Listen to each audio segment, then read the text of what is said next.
Rachel Zegler, a talented Latina actress, has been cast as Snow White, but her casting has sparked controversy. Many fans argue that Snow White has traditionally been depicted with very fair skin, and Zegler's casting does not align with that classic image. This has led to debate over whether Disney should stay true to the original portrayal. However, that's not the only change Disney is making. The studio has decided to replace the iconic seven dwarfs with magical creatures, a decision that has frustrated many fans who feel it strays too far from the essence of the beloved fairy tale. The backlash has been intense, with some fans even threatening to boycott the film. In response, Disney has pushed the release date from 2024 to 2025, possibly to allow time for adjustments or to let the controversy die down. Of the original cartoon. I think I watched it once and then I never picked it up again. Like, I'm being so serious. I watched it once and then I went on the ride in Disney World, which was called Snow White's Scary Adventures. Doesn't sound like something a little kid would like. Was terrified of it. Never revisited Snow White again. I mean, you know, the original cartoon came out in 1937, and very evidently so. There's a big focus on her love story with a guy who literally stalks her. Yeah. Weird. So we didn't do that this time. Focused on becoming the leader that her father tells her that she can be. And she's really trying to find the courage to stand up to the evil queen and how to find her own agency and rule a kingdom. And she meets so many incredible people along the way. And maybe she finds love, maybe she finds friendship, but really what's important is that she finds her own voice. Took a pause and realized what I was auditioning for. And then it became like, I will elbow everyone out of the way to play the part. Hey, yo, my life's like a movie, my eyes are like a Uzi, jacuzzi. Out of the way. I'm a narcissist. Classic portrayal of Snow White, staying faithful to the character's traditional appearance and themes. This version aims to capture the nostalgia of the original fairy tale, appealing to audiences who feel Disney's changes stray too far from the beloved story. With these two competing adaptations, the Snow White debate has turned into a full-blown Hollywood showdown. Disney's version embraces modern updates, while Snow White and the Evil Queen seeks to preserve the fairy tale's timeless charm. The contrast between these films highlights the ongoing debate over reimagining classic stories versus staying true to their origins. As the release dates approach, it will be interesting to see how audiences respond, whether they embrace Disney's modern take or rally behind the Daily Wire's traditional adaptation. It's clear that the Snow White debate has become more than just a casting discussion. It's now a battle over how classic stories should be adapted for modern audiences. On one side, Disney is taking a bold approach with Rachel Zegler, reimagining the fairy tale with contemporary themes and changes like replacing the dwarfs with magical creatures.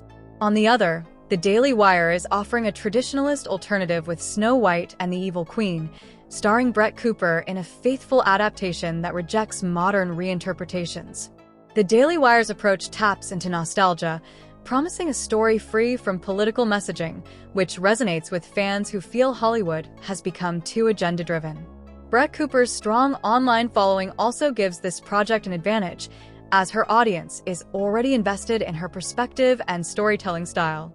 Meanwhile, Disney is facing significant backlash for altering key elements of Snow White, with some fans feeling the studio is moving too far from the essence of the original 1937 film.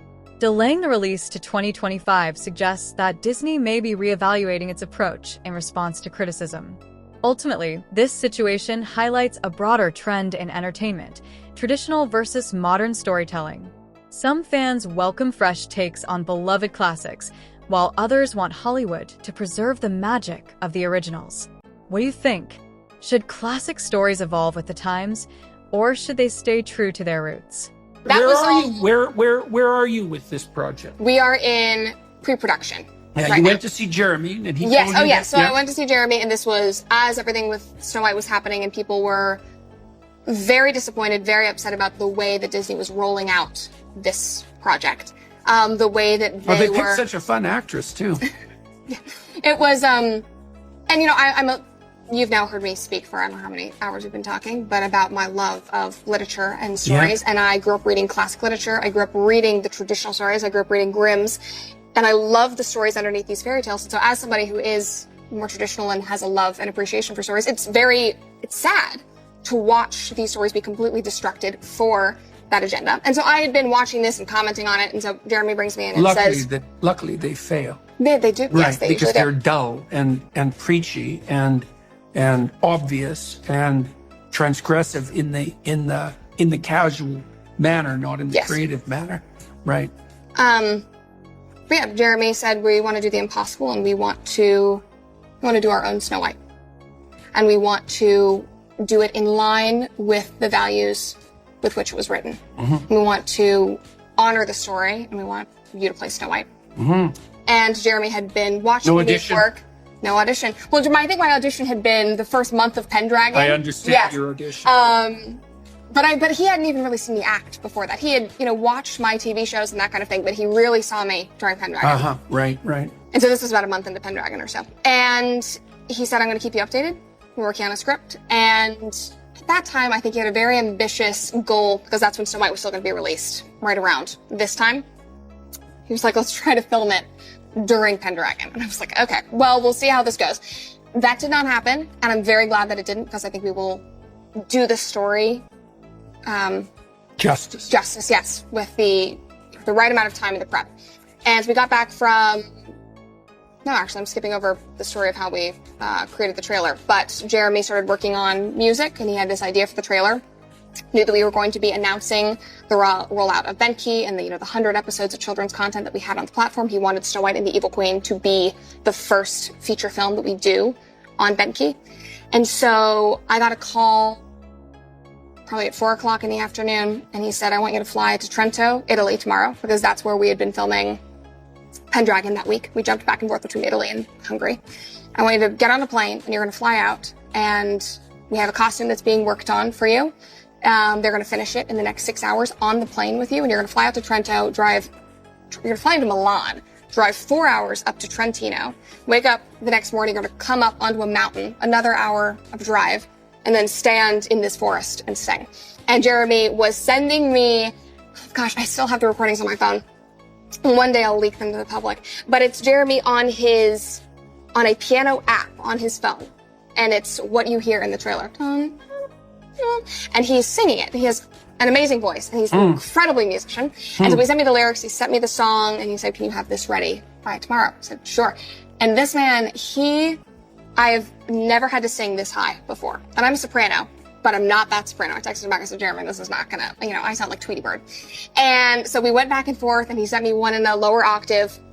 I said, this is much better. And he was all nervous. He was like, Brett, this sounds really low. Meanwhile, I'm thinking, this is still really high. So I get up to Italy. We record it.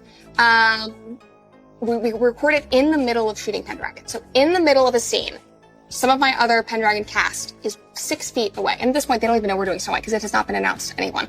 Jeremy said, do not tell your mom. Do not tell Alex. Do not tell anybody. We have like 3 people who know that this is happening. Nobody can know.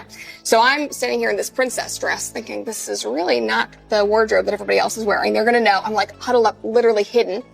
The rest of the cast is over doing something else. Jeremy says, hey, we're going to film a little commercial for a Daily Wire thing that we have to do. Gets the crew to turn around, points the cameras on me, and we film this teaser.